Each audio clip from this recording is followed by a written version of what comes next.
నమస్తే. Welcome to our channel. నేను మీ అనిల్. ఆంధ్రప్రదేశ్‌కి నరేంద్ర మోడీ 29వ తారీఖు విశాఖ పర్యటన చేయనున్నట్టు కూడా మనం అయితే చెప్పాము. కానీ ఇప్పుడు సడెన్‌గా విశాఖపట్నంకి సంబంధించిన పర్యటన రద్దు చేసుకోవడం జరిగింది. అసలు ఎందుకు రద్దు చేసుకున్నారు?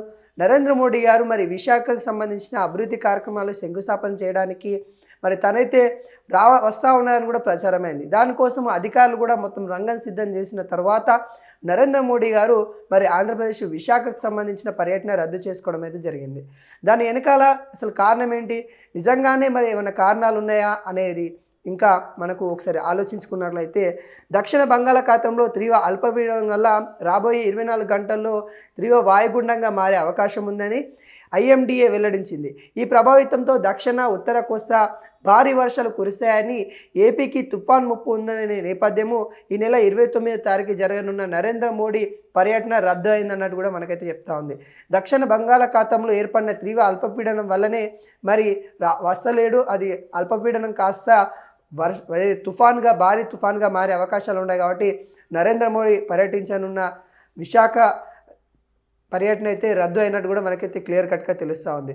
ప్రస్తుతం పుదుచ్చేరి నుండి 980 కిలోమీటర్కి, చెన్నై నుండి 1050 కిలోమీటర్ దూరంలో కేంద్రీకృతమైనట్లు కూడా వెల్లడించారు. రాబోయే 24 గంటల్లో వాయుగుండం మరింత బలపరిచి తీవ్ర వాయుగుండంగా మారే అవకాశం ఉంది. దీని ప్రభావితం వల్ల రాబోయే 2 రోజులలో ఉత్తర దక్షిణ కోస్తా తేలికపాటి మోస్తారు వర్షాలు కురిసే అవకాశాలు ఉందన్నట్టు కూడా పేర్కొనడం అయితే జరిగింది.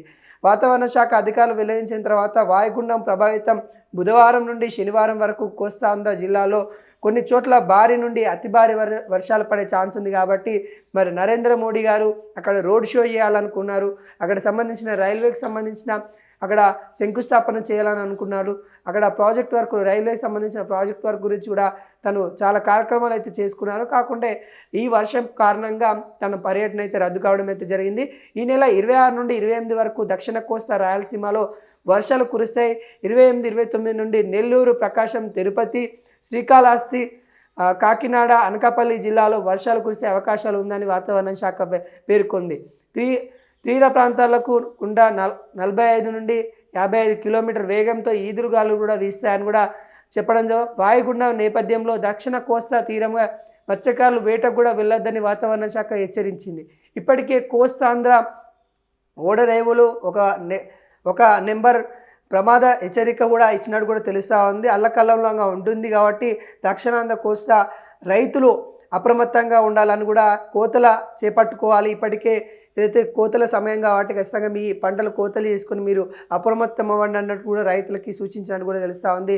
ప్రధాని నరేంద్ర మోడీ ఈ నెల 29 పర్యటించ ఉండగా ఇప్పటికే పర్యటన రద్దయింది. ఏపీకి తుఫాను ముప్పు ఉండడం వలన ఈ నేపథ్యంలో ప్రధాని పర్యటన రద్దయినట్టు కూడా మనకైతే తెలుస్తుంది. ఈ మేరకి పిఎంఓ వెల్లడించింది. ప్రధాని పర్యటన గ్రీన్ హైడ్రో హబ్కు శంకుస్థాపన చేయడము, పలు రైల్వేకి సంబంధించిన ప్రాజెక్టులు, రహదారులకు సంబంధించి జాతీయ రహదారులకి సంబంధించిన అభివృద్ధి కార్యక్రమాలు, నరేంద్ర మోడీ గారు విశాఖ పర్యటించున్నట్టు కూడా బహిరంగ సభ కూడా ఏర్పాటు చేశారు.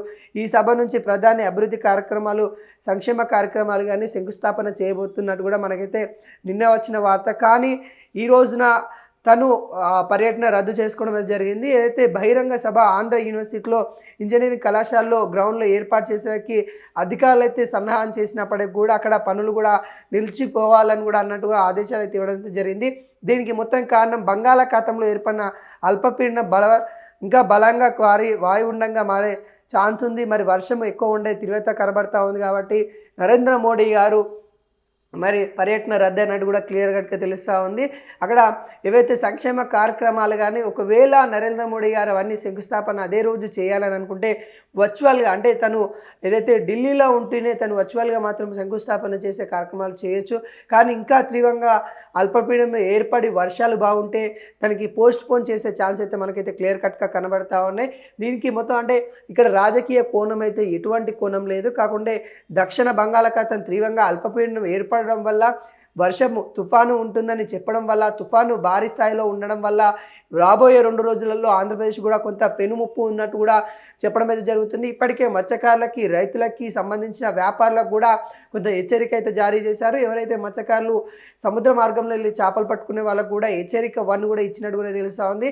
ఆంధ్రప్రదేశ్లో ఈ 2 రోజులైతే అప్రమత్తంగా ఉండాలి. వాతావరణ శాఖ హెచ్చరిస్తూ ఉంది. అదేవిధంగా రాజకీయ వర్గాలు కూడా మరి కొంతవరకు వాళ్ళు అంటే ఈ ర్యాలీని కానీ ఏదైతే వాళ్ళు పెట్టుకోవాలనుకున్న సభ కానీ అనుకున్నారో, ఊహించుకున్నారో చాలా ఎత్తున ఆంధ్రప్రదేశ్ అభివృద్ధి కార్యక్రమాలకి చేపట్టడానికి నాంది పలికే రోజని అనుకున్నారు. కాకుండా వాతావరణం సహకరించకపోవడం వల్ల, నరేంద్ర మోడీ రాకపోవడం వల్ల ఆంధ్రాలో కొంత అయోమయంగా